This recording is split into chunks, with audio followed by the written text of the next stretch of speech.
भाई ये good cop bad cop नहीं है, ये सब मिल करके हमारी कब्र पे खड़े होकर के जमहूरियत की बांसुरी बजा रहे हैं। भारत के बढ़ते हुए असर रसूख पर दुनिया की बड़ी 5वीं इकोनॉमी बन चुकी है, हम उसका मुकाबला नहीं कर सकते। एक तरफ सैलाब मुतासरीन एक वक्त की रोटी के लिए तरस रहे हैं और दूसरी तरफ हमारे वजीर आजम साहब करोड़ों रुपए फूंके जा रहे हैं। बहुत सी रिस्पॉन्सिबिलिटीज़ हैं जो कि इंडिया को मिलने वाली हैं, जैसे कि दिसंबर में अगर आप देख लें तो उसमें G20 की जो हेड करेगा इंडिया उसको, अच्छा उसी तरीके से, और उसका इजलास जो है वो दिल्ली में होगा। इसी तरीके से SCO को हमने देखा कि वो भी अब वहाँ पर सरबराही चली गई, और जो नेक्स्ट उसका इजलास होगा वो भी वहाँ पर होगा, तो वो भी उसके पास है।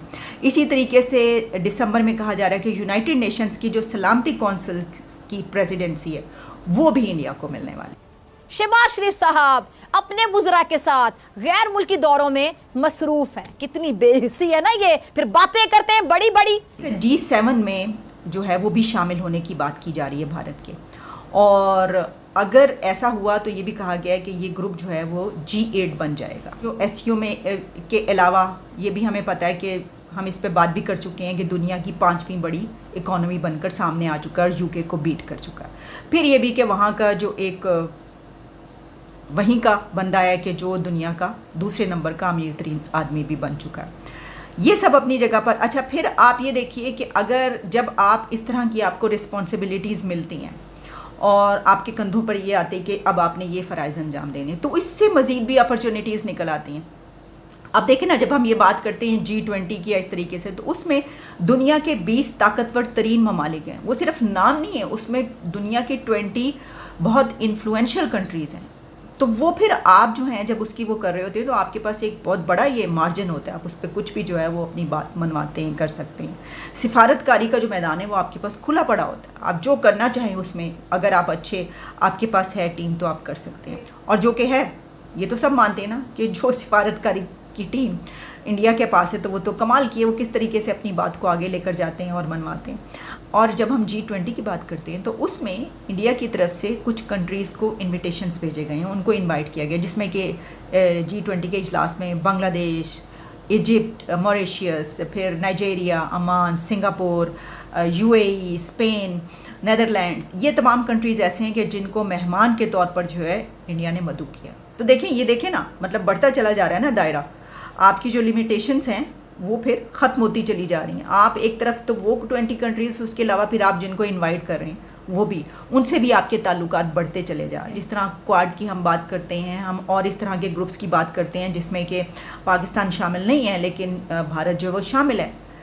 तो इसका जब हम ये सब देखते हैं तो इसका आप ये समझ सकते हैं कि इसमें सबसे ज़्यादा अहम रोल जो प्ले किया जाता है वो क्या होता है कि आपकी सिफारतकारी।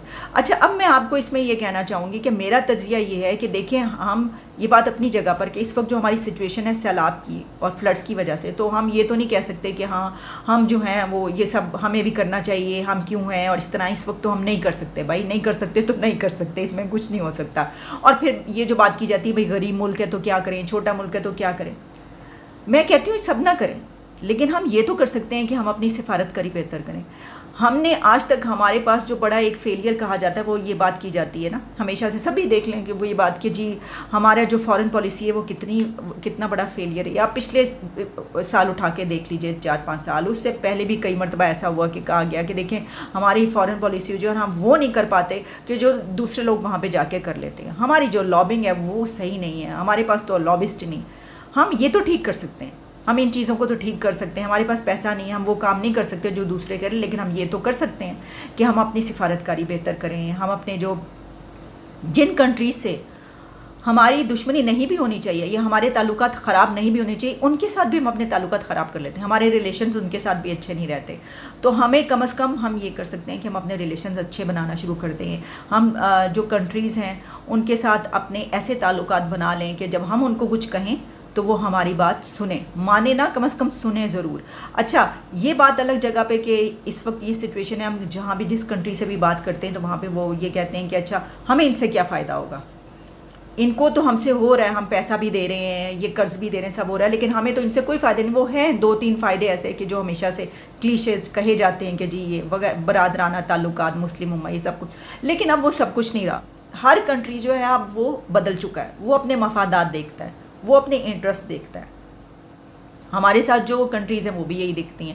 تو ہم یہ کر سکتے ہیں کہ ہم ان سے تعلقات ایسے بنا لیں کہ کم از کم جو ہماری کمیاں اور کوتاہیاں ہیں ان پہ ہم قابو پا لیں.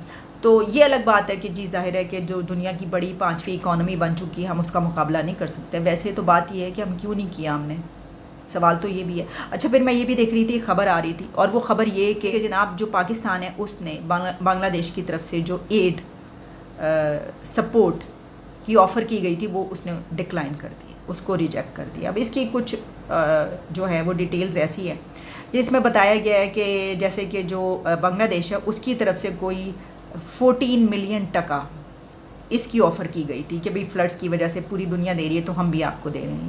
وہ بنتے تقریباً رفلی $1,45,000 تقریباً بنتے ہیں.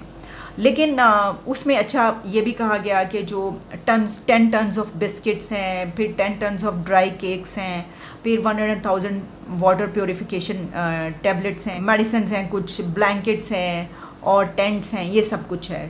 2000 ٹینٹس ہیں یہ. تو پاکستان نے اس کو ریجیکٹ کر دیا اور اس کو نہیں لی. اب اس میں جو لوگ ہیں وہ یہ بات کر رہے ہیں کہ دیکھیے اتنی زیادہ ایگو ہے ان کی اور اتنا زیادہ ان کو جو ہے وہ غرور ہے اور انہوں نے یہ بات نہیں کی. جبکہ بات یہ کی جا رہی ہے کہ پاکستان کے جو تعلقات ہیں بنگلہ دیش کے ساتھ اس میں پاکستان نے یہ صحیح نہیں سمجھا کہ یہ جو ہے یہ اس کے امیج کے لیے ایک دھچکا ہے کہ وہ بنگلہ دیش سے یہ والی جو ہے یہ والی ایڈ لے گا کہ بنگلہ دیش اس کو دے رہا ہے. اب دیکھیں اگر ہم اس کو اس طریقے سے دیکھتے ہیں کہ بنگلہ دیش جو ہے وہ ہم سے علیحدہ ہوا اور اس کے بعد جو ہے وہ ہمیں ایڈ دے رہا ہے تو ہمیں ایڈ اس سے لینی چاہیے یا نہیں لینی چاہیے.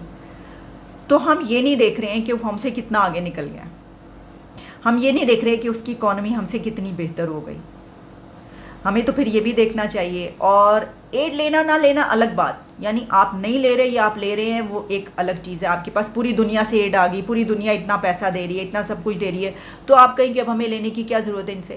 ایک تو یہ کہ تعلقات جو ہیں وہ اسی طریقے سے بہتر ہو سکتے ہیں کہ آپ ان کو ضرورت پڑے تو ہم ایڈ فراہم کریں وہ لے لیں، اور اگر ہمیں ضرورت پڑتی ہے وہ ایڈ فراہم کر رہے ہیں تو ہم لے لیں. اسی طریقے سے تعلقات اچھے ہو سکتے ہیں. ہو سکتا ہے کہ ہماری طرف سے ایڈ دی جائے تو وہ بھی ریجیکٹ کر دیں، وہ بھی نہ لیں، ایسی پاسبلٹی بھی ہے کیونکہ تعلقات ایسے ہی ہیں. لیکن اسی طریقے سے اچھے ہو سکتے ہیں. ایک تو یہ بات، اور جہاں پہ ایگو کی بات ہے وہ بھی ہو سکتی ہے کہ کہیں نہ کہیں جو ہے یہ چیز رہتی ہے. لیکن ہماری اس میں سب سے بڑی جو چیز ہے جو میں کہنا چاہ رہی ہوں، جو ٹاپک ہے ہمارا، اس کے مطابق کہ ہم نے دیکھیں جو ہمیں تو یہ دیکھنا چاہیے تھا نا کہ اس وقت ہمیں بھی ان کی طرح ترقی کر رہے ہونا چاہیے تھا، ہم وہ نہیں کر پائے. اب اس وجہ سے کیونکہ ہمیں بڑی شرمندگی ہوتی ہے کہ دیکھو اب ہم ان سے لیں گے ایڈ، اب ہمیں یہ دیں گے ایڈ، تو ہم کہتے ہیں کہ نہیں ہم تو نہیں لیں گے. تو ہمیں اپنی سفارتکاری کو اور ہمیں ڈپلومیسی کو اور ہمیں اپنی فارن پالیسی کو میرا خیال ہے کہ ذرا تھوڑی اور ڈائریکشنز پر لے جانے کی ضرورت ہے. جائزہ پیش ہوا ہے، جو رپورٹ پیش ہوئی ہے، کمپیریٹیو اسٹڈی ہے، اس میں یہ بتایا گیا ہے کہ اگلے 1-2 سالوں میں بھی جو انفلوئنس ہے وہ آپ کے نیبرز کا بڑھ رہا ہے، آپ کا نہیں بڑھتا ہوا نظر آ رہا. تو آپ کو ضرورت ہے ایسے پیرامیٹرز لینے کی، ایسے سٹیپس لینے کی کہ جس کی بنا پر آپ بھی کوئی بھی طریقہ اختیار کریں، آپ بھی اوپر کی طرف جائیں، مزید نیچے کی طرف نہ جائیں.